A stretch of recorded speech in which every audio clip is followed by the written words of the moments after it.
Thanks for joining us from the Ohio AgNet Voice with the News You Trust studio, sponsored by Grain Equipment Company, where innovation meets execution. I'm Dave Russell. Well, thanks to Ohio soybean farmers, GrowNextGen offers free STEM resources and links students to cutting-edge ag careers. Discover more at grownextgen.org. And our next monthly check-in at Farm Credit Mid-America will be on Thursday, April 17th. Well, Dale checks in with an update from the Ohio corn and wheat growers. Joining me is Tad Nicholson from Ohio Corn and Wheat. And Tad, let's talk about trade.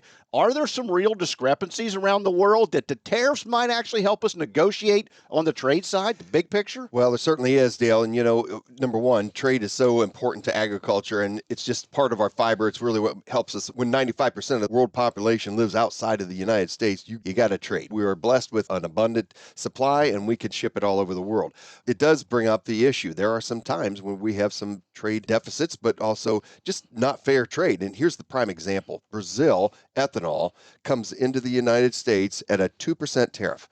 When we ship ethanol to Brazil, it's under an 18% tariff. Not fair at all, Dale, and it's one that we've been really upset about and wanting to have somebody, and it seems like this administration is ready to take on that and all the other trade discrepancies. What proportion of our corn crop needs to go to the world market so that everything continues to deal with a market-on-market basis, not just an oversupply somewhere? Typically, on year to year, we export about 15% of our corn crop. But as you know, we export about 50% of our soybean crop and 50% of our wheat crop. And so it's a big part of the farming system to get grain outside of the United States. Are we just talking grain, or are we talking grain and byproducts? Ethanol, biodiesel, DDGs? Is it the whole can or just grain? When we talk about corn, we talk about corn in all forms, and that means it could be meat. We could turn it into meat, export that. It could be DDGs, ethanol, corn, whatever. As long as it took corn to get there, then we want to promote that export, and it's very important to the entire system. Tad, thanks for the update. Thanks, Dale.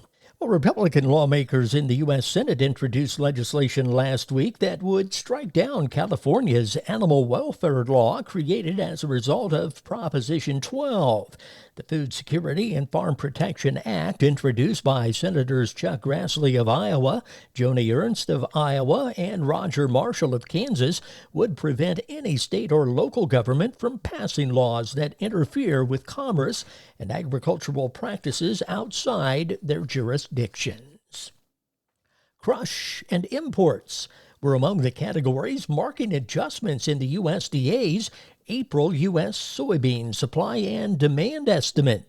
A look at month-over-month changes in the U.S. soybean supply and demand ledger, post-USDA quarterly stocks report. This is World Agricultural Outlook Board Chair Mark Jekanowski. We raised soybean crush in the U.S., increased our forecast by 10 million bushels. We're just seeing a strong soybean meal domestic disappearance and also very strong soybean oil exports. So that is supporting those crush margins and leading to that increased domestic crush. The bean import forecast was raised 5 million pounds. Based on the pace with which those soybean imports are currently coming in, so we have to boost that up a bit. No change in the export forecast from the previous month resulted in a lowering of ending stocks forecast by 5 million bushels. Yet no change in the season-ending average price, still at $9.95 a bushel. I'm Rod Bain reporting for the U.S. Department of Agriculture in Washington, D.C. President Trump has suggested a new program will be set up to help legalize farm workers and reduce the risk of farmers losing undocumented workers to mass deportations. The markets are next. Ohio's beef farms run on the protein-packed punch of soybeans. Across the United States, beef operations consume the equivalent of 55 million bushels of soybean meal annually. Soy meal delivers the energy and essential nutrients that help produce top-quality beef for your table. From soybean fields to plates everywhere, soybeans power the farms that feed families. This message brought to you by the Ohio soybean farmers and their checkoff. Think biodiesel is just another fuel? Think again.